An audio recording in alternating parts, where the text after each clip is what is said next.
Zero Academy। प्यारे बच्चों, मेरा नाम पूनम मिश्रा है।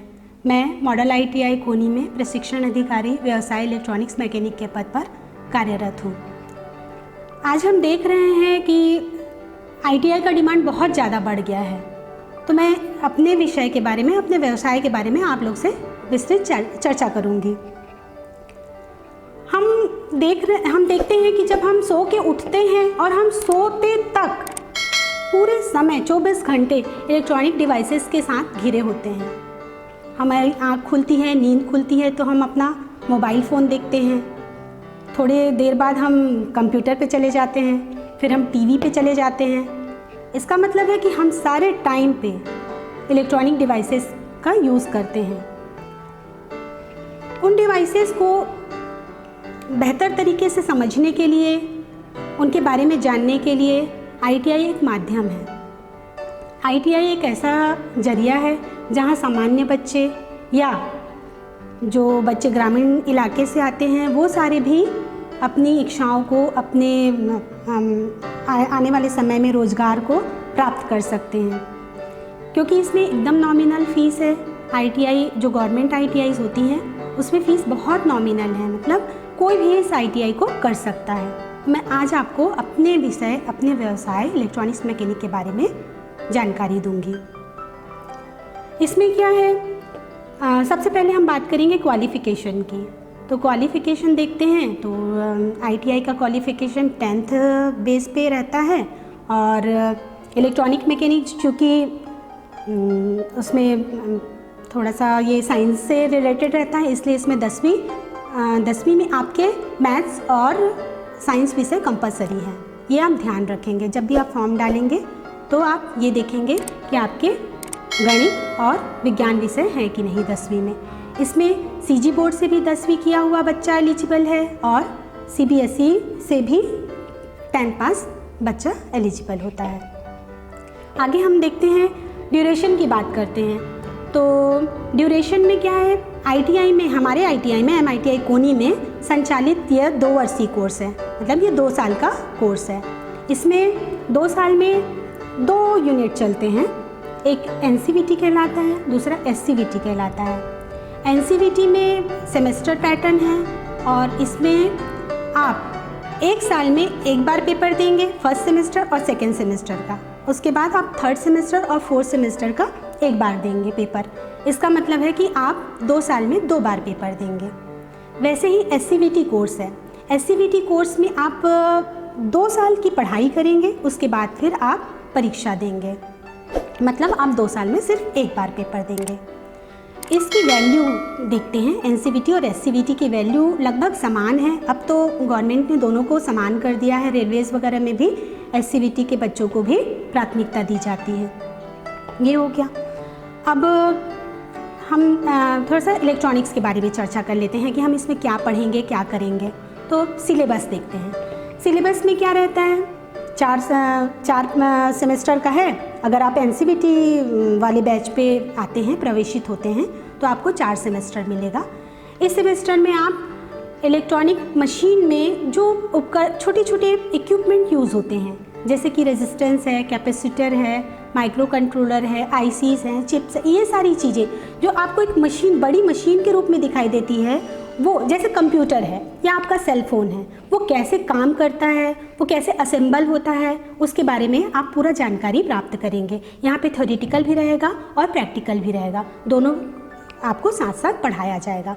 देखिए, इतना बड़ा कंप्यूटर या टीवी, रिमोट सिस्टम, जो भी साउंड सिस्टम, आप कोई सा भी एक इक्विपमेंट अपने दिमाग में लीजिए, आप उसको बड़े फॉर्म में देखते हैं, वो छोटी छोटी इक्विपमेंट से मिलके बना होता है।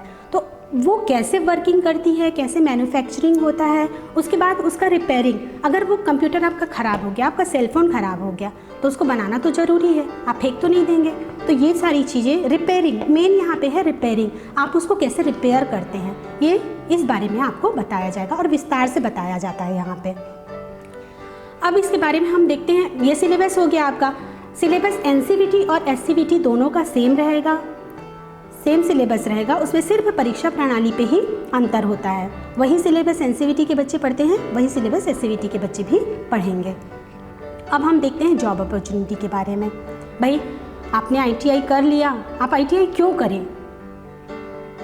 10th के बाद आप अगर 11वीं 12वीं नहीं कर रहे हैं, ITI कर रहे हैं, तो कुछ तो दिमाग में होगा कि हम आगे आने वाले समय में क्या कर सकते हैं। तो वो समय एक होता है 17-18 साल के बाद बच्चे ऐसे ही जॉब ओरिएंटेड पढ़ाई करना चाहते हैं और सबको जॉब ओरिएंटेड पढ़ाई करनी ही चाहिए। तो ये ITI तो उसके लिए बेस्ट है। तो आप क्यों करें, इलेक्ट्रॉनिक्स मैकेनिक को क्यों लें, उसको क्यों चूज़ करें? तो मैं आपको इसके बारे में बताती हूँ कि आप इसको क्यों चूज़ कर सकते हैं। सबसे पहले आप रेलवे की नौकरी का बहुत ज़्यादा क्रेज़ है हमारी लोकेलिटी में। तो रेलवे ने ITI को कंपलसरी कर दिया है, इसलिए आप ITI कर सकते हैं और वहाँ पे एक अच्छी जॉब पा सकते हैं। NTPC है, SCCL है, BHEL है, HAL है, आप कहीं भी एलिजिबल हो सकते हैं अगर आप इलेक्ट्रॉनिक मैकेनिक में ITI करते हैं। तो बड़ी बड़ी कंपनियां रहती हैं, यहाँ पे आप अप्रेंटिसशिप ज्वाइन कर सकते हैं और अपने नॉलेज को और ज़्यादा बढ़ा सकते हैं। रेलवे का जो अप्रेंटिस होता है और BHEL का अप्रेंटिस होता है वो तो बहुत ही अच्छा रहता है, एक प्लेटफॉर्म मिल जाता है आपको अपने हुनर को निखारने का, ये आप बिल्कुल कर सकते हैं। उसके बाद अगर कहीं कोई दिक्कत हो गई, नहीं मिला, गवर्नमेंट जॉब अगर नहीं मिलती है क्योंकि बेरोज़गारी बहुत ज़्यादा है, सबको तो जॉब मिल नहीं सकती, वैकेंसीज कम रहती है और बच्चे बहुत ज़्यादा हैं, तो आप प्राइवेट जॉब में अप्लाई कर सकते हैं। मोबाइल सेक्टर में देखिए, जितनी कंपनियां के मोबाइल आपके पास हैं, आप जितना नाम जानते हैं आप वहाँ पे अप्लाई कर सकते हैं। सैमसंग हो गया, नोकिया हो गया, कोई सा भी फ़ोन, LG हो गया, कहीं पे भी आप अप्लाई कर सकते हैं। ये प्राइवेट सेक्टर की बात हो गई।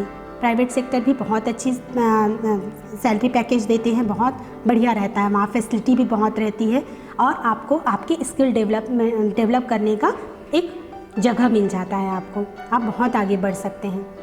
अगर इन केस आप ये भी नहीं करना चाहते तो आप स्वरोजगार कर सकते हैं। इसको कैसे कर सकते हैं? स्वरोजगार करने के लिए क्या है, आप अपना शॉप खोल सकते हैं, मोबाइल शॉप खोल सकते हैं, रिपेयरिंग शॉप खोल सकते हैं, TV रिपेयरिंग शॉप खोल सकते हैं।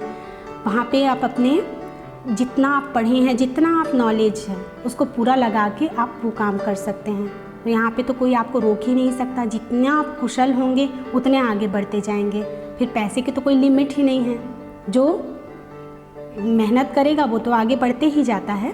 तो ये आपका इलेक्ट्रॉनिक्स मैकेनिक में ITI करने का बेनिफिट है। अब आप देखते हैं, हम अभी के समय में देख रहे हैं जितने बच्चे कुशल होते जाएंगे, कुशल लोगों को ही कोई भी कंपनी कुशल लोगों को ही अपने कंपनी में ज्वाइन कराना चाहेगी। 2 बच्चों की तुलना कर लीजिए, एक के पास डिग्री नहीं है और दूसरे के पास डिग्री है, तो नौकरी किसको मिलेगी? जाहिर सी बात है डिग्री वाले को मिलेगी, या जो अपने काम में परफेक्ट होगा। तो परफेक्शन बहुत ज़्यादा ज़रूरी है। ये परफेक्शन आपको कहाँ से आएगा? आप जब यहाँ ITI ज्वाइन करके 2 साल उस चीज़ पे अपना बहुमूल्य समय देंगे, तब आप परफेक्ट होंगे। तो ये आपको करना है। तो एक कुशल भारत के साथ साथ हम सफल भारत भी उसको बना सकते हैं और आपके कुशल आगे आने वाले भविष्य की सफलता की कामना करते हुए मैं आपको बहुत बहुत धन्यवाद देना चाहती हूँ। धन्यवाद।